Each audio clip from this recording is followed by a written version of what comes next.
সম্পর্ক হতে চাষি হতে আর ছেলে বলেই মানি আগে থেকে 3 বছর যখন এলা ঘটনা হওয়ার পর তারপরে গাছ এই বিষের এক উমলত দেয়া তারপর বিয়ে করবো বলে তখন শুরু হয়েছে আমার জীবনে।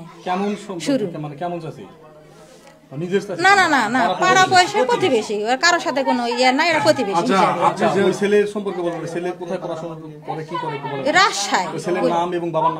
বাবার নাম হতে উসমান মাস্টার আর ওর নাম হতে সুয়েল রানা। ভিডিও কলে ওর সাথে কথা হয়, সবকিছু খোলামেলা সবকিছু দেখা হয়। না হলে ওই রাজশাহীতে বিষ খায়, একবার বিষ খেয়ে পড়ে আসলো রাজশাহীতে। ওর মায়ে আমাকে নিজে ডেকে নিয়ে আসে, যখন ওর ছেলে ভাত খায় না পানি খায় না একটা সুখ করে, ওর মায়ে আমাকে নিজে বাসায় নিয়ে আসে। 3 দিন ওই তালার রুমত সম্পর্ক করা আছে। ওর মায়ের নিজে ডাইরেক্ট ওই ইয়ে থাকে গলি পড়া দিয়ে থাকে, বুঝতে পারছে না? তালার উপর সম্পর্ক। ওই মাগে 1 লাখ টাকা লিবার সমস্যার বাইরে ভাত খাবার জন্য নাই। ওর বেটা ঢাকার থাকে সিকিউরিটি দেওয়া লাগবে দোকান, সেই টাকা আমার থেকে হাওলাত চাই। আমরা বলছি যে বাবা দিবে পারবো না, আমার এই সময় টাকা নাই। এই টাকা না দেওয়ার জন্য মাগি এসে আমার বাড়ি তুলবে। আমি বাড়ি তালা দিয়েছি। আমার স্বামীর কাছে আমি ভাত লিয়ে গেছি। এই আসে ওই দেখেন দালালেরা পাড়ার দালালেরা লাগিয়ে দিছে, ওই বাড়ি ভাঙি আমার বাড়িতে একাই ঢুকে আছে। আমি এই মুহূর্তে কি বল বাড়িতে আসলাম, আমি গোটা দিন বাড়িতে নাই। ওর বাড়িতে টাকা পয়সা লাগে কাজের কারণে যখন আসি সকালে ওই হাঁকে একটা প্রস্তাব দেয়। ওই প্রস্তাবে তুমি হয়তো আমার ছেলে চাষি বলে ডাকে, তাহলে তার সাথে কি হলে সম্পর্ক হয়, প্রেম হয়। জব দিছি সখন বলছে তোমাকে এটা করাই লাগবে, তো আমি পারবো না বলে ওর বাড়ি থেকে চলে গেছি। এইভাবে যখন হলো একদিন, তখন হঠাৎ করে যখন ওর বাসাতে এসে আমার বাড়িওয়ালা টাকা লিবার আলছি, এই জায়গাতে দাঁড়ায় আছি। এই জায়গাতে দাঁড়ায় থেকে এর ভিতর উই হতে এই জায়গাতে আলছি, তখন উই আমার এই জায়গা থেকে ডানা ধরে টেনালে ওই ওর পাশে ঘর আছে, পাশে ঘর জীবনের প্রথমে ওই জায়গাতে আমার নষ্ট করে জীবন প্রথমে। তারপর ওর সাথে যখন শারীরিক সম্পর্ক হয়ে গেছে ওই দিনে, তারপর এই জায়গায় কোনো এলা চালা তো এই জায়গাতে আমি কিছু করে পারিনি। ওর ভাবি চিন্তায় গভীর চিন্তা ভাবে এবার থাকি কি করবো, এইভাবে এত বড় কাম একটা চিন্তা লাগা হয়, সালপালা চার আছে। তারপরে উই আমার বাসাত যায় এখন যাই একই কথা যে তুমি আমাকে ভালোবাসা লাগবে, কথা বলা লাগবে। তো আমি বলছি যে না, এখন তোমার বয়স সাথে ছোটো বয়স অল্প বয়স হিসাবে তুমি এখন তোমার লাইফ আমি নষ্ট করবো না, আমার তো সংসার আছে আমি নষ্ট করে পারবো না, ছেলে মেয়ে আছে। ওর একই কথা যে না, ওই ছেলে মেয়ের সাথে সাথে আমি তোকে এভাবে ভালোবাসবো। কিসের সত্যি তুই ভালোবাসবো, কিসের সত্য? ওর একই কথা যে না, তুই যে ভালো যদি না বাসিস তাহলে এই যে বিষ লিয়ে ট্যাঁড় করে বিষ লিয়ে যায়, এরকম পাইপ মানে ওর ভিতর গ্যাস থাকে, ওই গ্যাসের ইয়ে লিয়ে যায় বলছে, তাহলে আমার মুখে তুই খাওয়া আছে, তুই যদি নাই আগে তাহলে খাওয়া আছে। আমি আর ওই জায়গা খাওয়াবার পারিনি বিষ, কিন্তু খাওয়া পারিনি না পারে। ওই সেই দিনও ওই ঘরতে অবস্থা কেউ নাই, বাসাত একাই থাকি। শালির সম্পর্ক ওই দিনে করে ওকে আমি দিয়ে পাঠাছি, করলো চলে আসলো। এরকম হতে হতে 3 বছর ওই 2 দিন করে আমি বাদ দিয়ে দিছি, তোর সাথে সম্পর্ক করা যাবে না, আমার সংসার আছে, স্বামী আছে, আর গেলে করে পারবো না বলে ঝাড়া জব দিছে। আর একই কথা যে না, কারণ বারবার যেবার যাবে সেতবার ওই বিষ লিয়া যায়, যতবার যাবে সেতবার বিষ লিয়া যায়। এই বিষের ওহলা যখন দিল তখন আমি একটা প্রশ্ন করনু যে তুমি তো আমাকে এভাবে ভালোবাসছেন, কিসের সত্য, কিসের জন্য তুমি এরকম করবেন? আর সম্পর্কে তোমার কে হতে মান সম্মান তো আছে, সব বলেছি। তারপর আর একই কথা যে না ভালো লাগিছে, তখন আমি একদিন বিয়া করবো। বিয়ার প্রস্তাব দিলে তখন আমি বললাম যে বিশ্বাস করি না, এটা কোনো বিশ্বাস নয়। তো বলছি কী করলে বিশ্বাস হবে? তখন বললে তো ওই তখন প্রশ্ন করলো যে কি এমন করার লাগবে। আমি বলছি তুমি ভাইবা দাও কি এমন করার লাগবে। হয়তো জীবন তো তুমি তো 2 দিন এরকম করলেন, আর কতদিন এই ভেবেছিল, আমার সম্ভব নয়।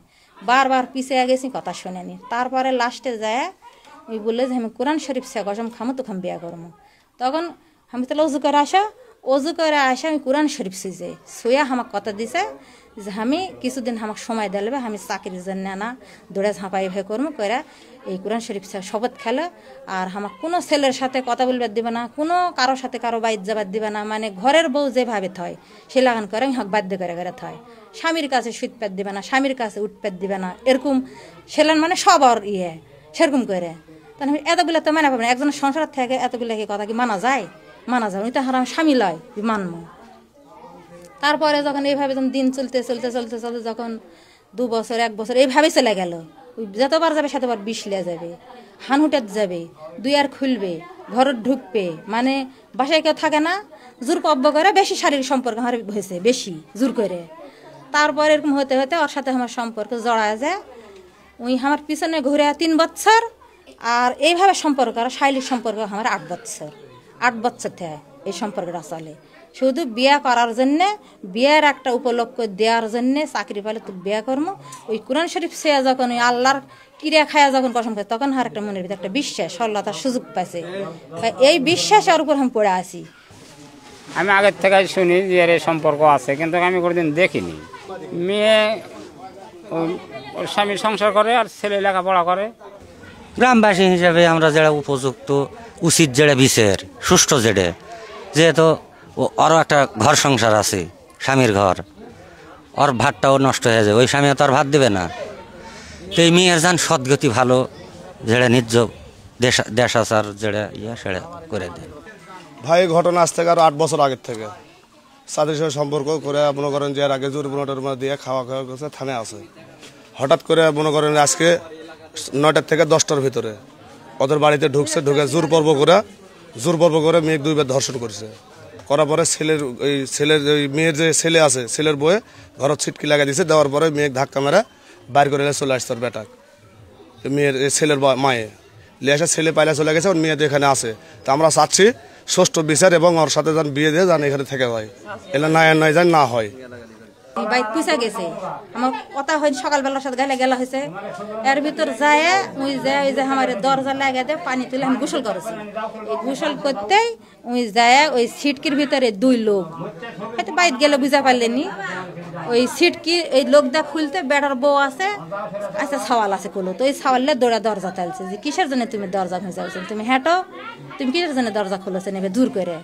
তখন বলছে তোমার শাশুড় খো, তো বলেছে গোসল করছে তুমি সরে যাও থেকে বারান হেঁটেন বারান। এভাবে যখন বেটার বয়ে যখন বলেছে সঙ্গে সঙ্গে ওই না আসা আমার মানে গোসল করা হয়ে গেছে, খালি আমার গাঁত একটা পরনের জিনিস আসলো। সকলই ওই জায়গা তুমি যে আইটা ধরে ওটি হেঁচতে নাচতে করে এই জায়গাতে একটা কামড় মারিছে, এটা নিয়ে একটা কামড় মারিছে, পিছনে একটা ঘুষি মারিছে। তুই কাল থেকে ফোন তুই ধরলু না কেন, তুই হাঁক মারা ফেলবো, এসে তুই ভালোবাসি, তুই কাকো হবার দিব না, মানে বিভিন্ন রকম করেছে। যেখানে করার পর যখন ওই সিস্টেমে হামাক আর কি উলঙ্গ করছে ওই জায়গাতেই করোনা আছে উলঙ্গ করে, তখন আমি এই জিনিসটা টানা তুলেছি। সঙ্গে সঙ্গে বুকত কাপড় দিয়ে আমি এক লাভ দিয়ে ঘরত গেছি। বেটার বউ ওই জায়গায় লজ্জায় দেখা পায়, লজ্জায় ওই ধারত কাপটি মারা যায়, ওই আছে বাচ্চা লিয়ে যায়। আজকেরই ঘটনা এটা।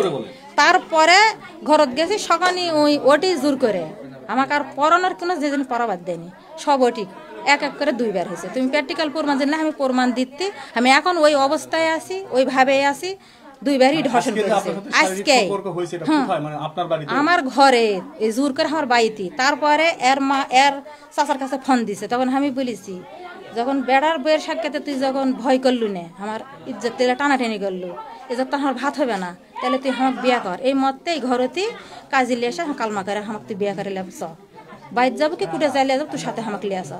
তখন আমি বলে যে না এখন লয়, আমি পরে করবো, আমাকে ঘর থেকে বের করে দেয়, তাহলে তুমি কাজের বাইর চলো। না আমি এই মত লাই এখন আর যে আমাকে বিয়া করার জন্য এলান করেছে, এখন আমাকে বিয়া করুক, और संसार कर हमें खामो 1 नम्बर कथा और ना खाए हमारे स्वामी लेबन हमारे इकुल दुकुल चले जाते এখন हर विष खाए मरा छाड़ा और हमार उपाय नहीं এই পরিস্থিতি হয়ে গেছে আমার এক কথার সাথে আমাকে কালমা করে দাও বহু দিনকার সম্পর্ক তখন আমার জীবনটা নষ্ট করেছে আমাকে আর হবে না আমাকে সাথে কালমা পড়া দাও ওই সংসার করে আমাকে লেখে আমি এড়াই सकती আর ও যদি এখন যদি না করে তাহলে আমার মরা ছাড়ার বুদ্ধি নেই আমার পথ নাই আর